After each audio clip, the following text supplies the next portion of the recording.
Hey guys, in this tutorial you will learn how to delete files as well as folders in your Google Drive account. For instance, if you'd like to free up some space in your Google Drive storage. So with that being said, drop a like and now let us dive into this. So head over to Google Drive, and what you want to do guys is make sure that you're logged in with your associated Google account, of course.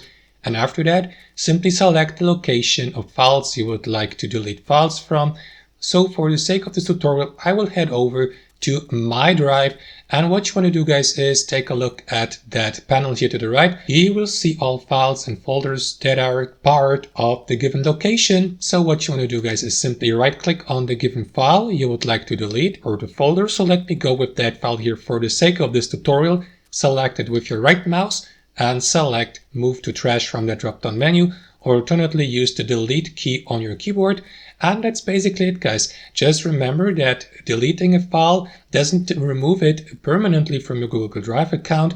To get rid of it permanently, you will need to head over to the trash folder here to the left and select the item you would like to remove once and for all from your Google account. Now Google Drive empties the trash folder automatically after 30 days, but if you'd like to get rid of the file right now, simply select it with your left mouse and after that click on the trash icon here at the top, or alternately guys, simply click on empty trash here to the right if you have more than one file here in your trash folder and would like to delete all of them at once. And that's it guys, super simple as you can see. Hope this video was helpful and we'll catch you later.